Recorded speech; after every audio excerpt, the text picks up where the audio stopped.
नमस्कार दोस्तों, स्वागत है आपका आज की वीडियो में। जैसा कि हम लोग चर्चा कर रहे थे अपने सीटेट के बारे में, जो कि है एनसीईआरटी अपनी क्लास फोर्थ की ईवीएस की। इसको हम लोग देख रहे थे एक एक करके सारे चैप्टर को। इसके पहले हम लोगों ने क्लास थर्ड की ईवीएस को पूरी तरीके से ख़त्म कर लिया है। अभी हम लोग क्लास फोर्थ की कर रहे हैं, तो इसमें हम लोगों ने चैप्टर नंबर 1 से चैप्टर नंबर 14 तक कर लिया था, जो कि था बसवा का खेत। आज की वीडियो में हम स्टार्ट करेंगे चैप्टर नंबर 15, जो कि है मंडी से घर तक। तो शुरू करने से पहले जिन लोगों ने पिछली वीडियो नहीं देखी है या क्लास थर्ड की वीडियो नहीं देखी है, तो उनका प्लेलिस्ट बना हुआ है, आप वहां से जाके देख सकते हैं। तो चलिए शुरुआत करते हैं। मेरा नाम है विशाल यादव और आप देख रहे हैं सक्षम एकेडमी आजमगढ़। तो ये जो हमारा चैप्टर है वो है पाठ 15, मंडी से घर तक। इसमें एक वैशाली नाम की लड़की रहती है। वो जो है उसके घर वाले जो होते हैं खेती करते हैं, किस चीज़ की, तो सब्जियों की खेती करते हैं। वो सुबह जल्दी उठ जाते हैं और अपने कामों में लग जाते हैं, जैसे सब्जी को लेके मंडी तक जाना और फिर रात को देर रात तक वापस आते हैं सारी सब्जियों को बेच के। तो बेसिकली इस चैप्टर में यही चीज़ें बताई गई हैं कि सब्जी को उगाने से लेके सब्जी को बेचने तक जो काम है उसको दर्शाया गया है, और इसमें जो उनके बच्चे होते हैं घर के छोटे, वो उनकी कैसे मदद कर पाते हैं, तो ये चीज़ बताया गया है। तो चलिए आगे देखते हैं इसमें क्या कहा गया है। जो हम लोग का मेन पॉइंट होगा उसको हम लोग कवर करेंगे। जैसे कि ये आप देख सकते हैं, इसमें छोटे बच्चे जो हैं सब्जियां धुलवा रहे हैं। ठीक है, जो जिस लायक है, जैसा काम कर सकता है उससे वो काम लिया जा रहा है। ठीक है, वैसे बच्चों से जोखिम भरे काम नहीं करवाने चाहिए। ठीक है, चलिए यहाँ पे एक पॉइंट है उसको देखते हैं। अध्यापक के लिए लिखा हुआ है, बच्चों को मंडी में होने वाले कामों के बारे में बताया जा सकता है। तो बिल्कुल बच्चों को जो होता है मंडी में जो काम होते हैं उसके बारे में बताया जा सकता है। जैसे कि सब्जी को कहाँ से लेके कहाँ तक जाएं, या फल हो गए, कुछ भी हो गया जो मंडी में हम बेचते हैं, उसकी इनकम क्या है, हम किसको बेचते हैं, कहाँ से लेते हैं, किसको देते हैं, ये सारी चीज़ें जो होती हैं बच्चों को बताया जा सकता है, इनके बारे में उन्हें समझाया जा सकता है। चलिए आगे देखते हैं आगे क्या कहा है। ये देखिए, छोटा दुकानदार है जो अपना सामान ठेले पे बेच रहा है। ठीक है, चलिए अब आगे देखते हैं इसमें क्या बताया गया है। इसमें एक और पॉइंट है अध्यापक के लिए, उसको देखते हैं वो क्या कह रहा है। लिखा हुआ है, बाल मजदूरी को बढ़ावा दिए बिना, ध्यान रहे, बाल मजदूरी को बढ़ावा दिए बिना बच्चों को उनके परिवार व आसपास के लोगों की मदद करने के लिए संवेदनशील बनाएं। कहने का तात्पर्य यह है कि बच्चों को जो है बाल मजदूरी को बिना बढ़ावा दिए नहीं, कि तुम जाके मजदूरी करो, नहीं, जो तुमसे काम हो सकता है उसको करवा दो, किसी की मदद करवा दो। ठीक है, लेकिन वो ध्यान रहे वो काम जोखिम वाले ना हो। ठीक है, बाल मजदूरी से एक चीज़ ये आता है कि जो उसमें संशोधन हुआ था, 14 साल से कम के बच्चे जो हैं वो काम कर सकते हैं, लेकिन ऐसे कोई काम नहीं करेंगे जो जोखिम भरे हों। ठीक है, तो चलिए, बच्चों से काम लिया जा सकता है, लेकिन बस ध्यान रहे कि जोखिम भरे ना हों। और इना बाल मजदूरी को बढ़ावा दिए हुए ये चीज़ें उनको बता सकते हैं कि आप अपने अड़ोस पड़ोस के लोगों की मदद कर सकते हैं या अपने घर के कामों में हाथ बटा सकते हैं। चलिए आगे देखते हैं, आगे क्या कहा है उसको देखते हैं। तो ये हमारा था आखिरी पॉइंट इस चैप्टर का। कुछ ज़्यादा खास नहीं था पर जानना जरूरी था। तो चलिए अब हम अपने नेक्स्ट चैप्टर की तरफ बढ़ते हैं, जो कि है चैप्टर नंबर 16। जो हमारा पार्ट 16 है वो है चूं चूं करती आई चिड़िया। ध्यान रहे ये चैप्टर काफ़ी इम्पोर्टेंट है। यहाँ से समझिए हर बार एक दो क्वेश्चन पूछे जाते हैं, इस वजह से इसको ध्यान से समझिएगा, ध्यान से पढ़िएगा। चलिए देखते हैं इसमें क्या दिया गया है। ठीक है, इसमें पहले ही लाइन से काफ़ी इम्पोर्टेंट हो जाता है, तो इसको ध्यान दीजिएगा। जैसे कि यहाँ पे लिखा हुआ है, गौरैया, फाख्ता, शकरकोरा सब अपनी अपनी जोड़ी बनाकर अपना घोंसला बनाने की तैयारी में लगे हुए हैं। ध्यान रहे ये जो पक्षी हैं गौरैया, फाख्ता, शकरकोरा, ये जोड़ी में रहते हैं और जोड़ी में ही घोंसले बनाते हैं। यहाँ से क्वेश्चन पूछा जाता है और पूछा गया। चलिए अब आगे देखते हैं, आगे क्या है। यहाँ पे लिखा हुआ है, गीजूभाई बदेखा गुजरात में रहते थे। वे बच्चों के लिए मज़ेदार किस्से, कहानियाँ और पत्र लिखते थे। ध्यान रहे ये गीजू भाई कहाँ के रहने वाले थे, तो ये गुजरात के रहने वाले थे। और ये क्या काम करते थे, तो ये बच्चों के लिए किस्से, कहानियाँ और पत्र लिखते थे। ठीक है, उनके द्वारा बच्चों को लिखे इस पत्र में आसपास के पक्षियों के बारे में बताया गया है। जो बच्चों के आसपास, जो हमारे आसपास पक्षियों रहते हैं, वो उस चीज़ के बारे में बताया गया है। इस पत्र को पढ़ने के बाद बच्चों को अपने आसपास के पक्षियों को देखने के लिए प्रोत्साहित करना चाहिए तथा उनसे चर्चा करना चाहिए। जो आपके समाज में पक्षी दिखते हैं उनके बारे में बच्चों को बताना चाहिए, उसके बारे में चर्चा करना चाहिए। चलिए आगे देखते हैं, आगे क्या है। यहाँ पे जो है ना कि हर लाइन इम्पॉर्टेंट हो जाती है, तो एक एक लाइन को बहुत ध्यान से समझेंगे। ठीक है, यहाँ पे देखिए लिखा हुआ है, गोपाल बाई के घर वाली सड़क के किनारे बहुत सारे पत्थर हैं। क्या है? बहुत सारे पत्थर हैं। इन पत्थर के बीच में देखिए मेन चीज़ यहाँ पे आया है, इन पत्थर के बीच में खाली जगह में कौन रहता है? कलचिड़ी, जिसे हम इंडियन रोबिन के नाम से भी जानते हैं। ठीक है, यहाँ पे क्या होता है, यहाँ पे लिखा हुआ है एक चीज़ और, मैंने दूरबीन से घोंसले में देखा। दूरबीन किस लिए होता है? दूरबीन ये होता है ना, जो दूर की चीज़ें होती हैं उसको पास करके देखने के लिए होती हैं, इसीलिए इसको दूरबीन कहते हैं। ठीक है, घोंसला जो होता है कलचिड़ी का किस चीज़ से बना होता है? ये देखिए लिखा हुआ है, उसके ऊपर पौधों की नाजुक टहनी, जोड़े, ऊन, बाल, रुई सब बिछा है। ठीक है, जो कलचिड़ी का घोंसला होता है उसमें क्या क्या सामान पाए जाते हैं? तो क्या होता है? नाजुक टहनी, जड़े, ऊन, बाल, रुई सब बिछा होता है। ये क्वेश्चन सीधे सीधे पूछा गया है, तो इस चीज़ को देखते रहिएगा ध्यान से। कलचिड़ी का घोंसला ऐसा ही होता है, आखिर उसके बच्चे को आरामदायक घर और बिस्तर चाहिए ना। बच्चों को समझाने के लिए इस तरीके से इसमें लिखा गया है। ठीक है, और आगे लिखा हुआ है, कलचिड़ी कौवे जैसा नहीं है। मतलब कि ये जो कलचिड़ी है, इसका आप इमेज देख रहे हैं, नीचे ये कौवा है। ठीक है, तो कलचिड़ी जो है कौवे की तरह नहीं है। कौवे का जो घोंसला होता है उसमें क्या पाया जाता है? लोहे के तार, ठीक है, और लकड़ी की शाखाएं जैसी चीज़ें भी होती हैं। ये सीधे सीधे क्वेश्चन पूछा है कि कौवे के घोंसले में या किसके घोंसले में लोहे के तार पाए जाते हैं या लकड़ी की शाखाएं पाई जाती हैं। ठीक है, तो उसका आंसर हो जाएगा कौवा। तो चलिए आगे बढ़ते हैं, आगे देखते हैं क्या है। आगे लिखा हुआ है यहाँ पे, कलचिड़ी के घोंसले में मैंने एक बच्चा भी देखा, वह अपनी चोंच फाड़कर बैठा था, उसकी चोंच अंदर से लाल थी। कुछ देर बाद कलचिड़ी कहीं से उड़कर आई और बच्चे के मुंह में कुछ रखा। ठीक है, तो बच्चे के लिए अपने छोटे मोटे जो भी चीज़ें वो ला सकती है खिलाने के लिए, तो वो लेके आई और बच्चे के चोंच में डाल दी, जैसे कि वो अपने बच्चों को चीज़ें खिलाती है उस तरीके से। ठीक है, अब आइए हम जानते हैं कोयल के बारे में। एक एक पॉइंट यहाँ से इम्पॉर्टेंट है। ये रही अपनी कोयल। ठीक है, लिखा हुआ है, तुम जानते हो कोयल बहुत मीठा गाती है। क्या है? बहुत मीठा गाती है, पर क्या तुम्हें पता है वह अपना घोंसला नहीं बनाती है। ठीक है, ये क्वेश्चन कई बार रिपीटेड है, तो ध्यान दीजिएगा इस पे।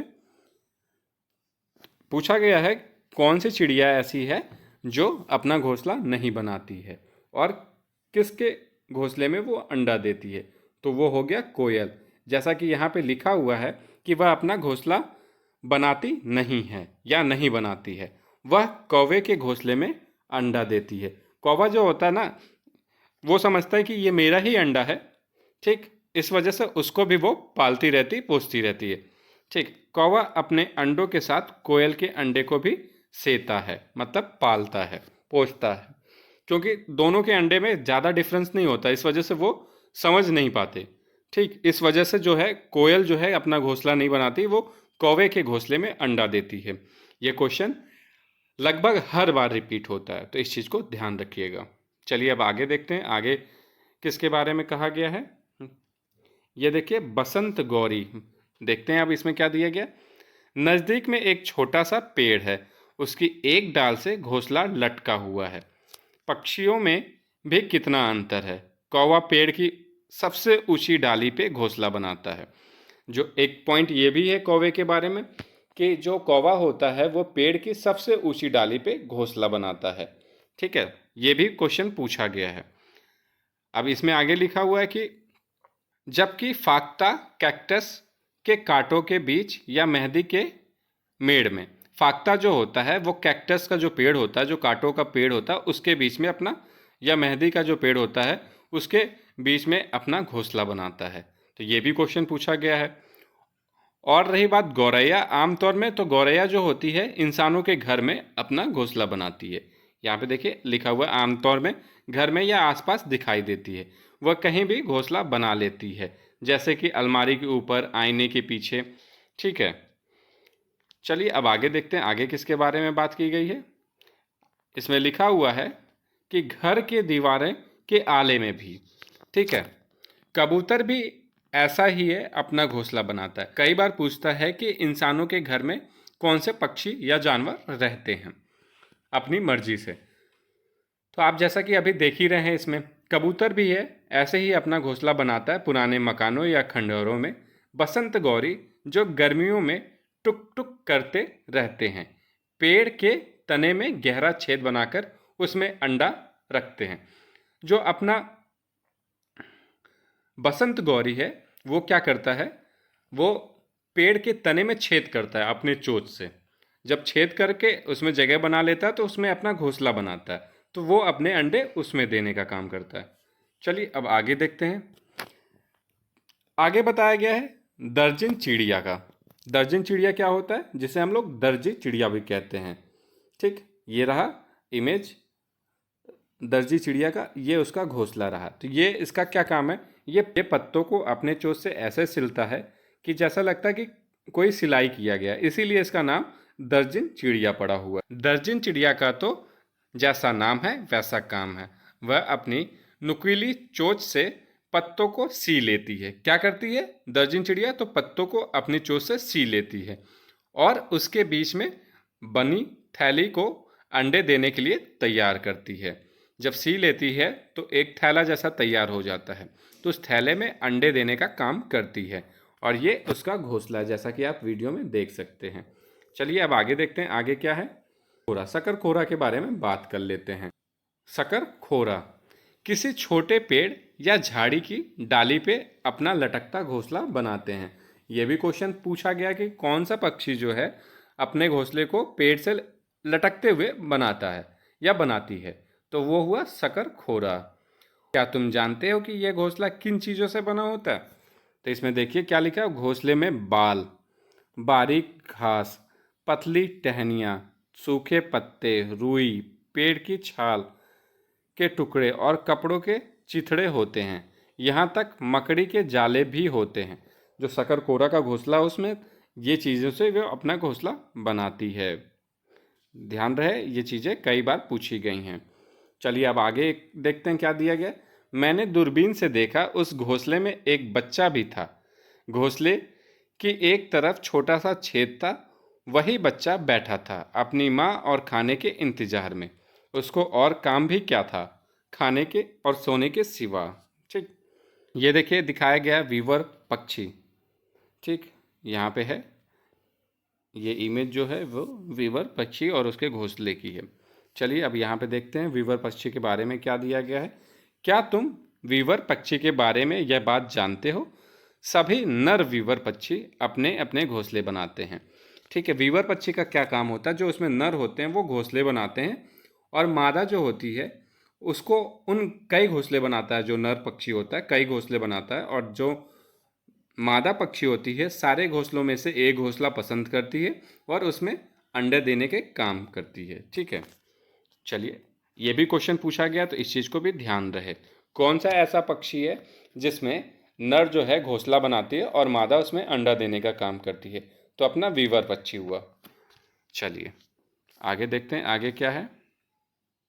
आगे यहाँ पे एक पॉइंट और है, ये भी देखिए लिखा हुआ पक्षियों के घर कई दुश्मन हैं, जैसे कि मनुष्य और दूसरे जानवर भी, जैसे कौवा, गिलहरी, बिल्ली और चूहे मौका देखते ही अंडा चुरा लेते हैं। कई बार घोंसले को तोड़ भी देते हैं।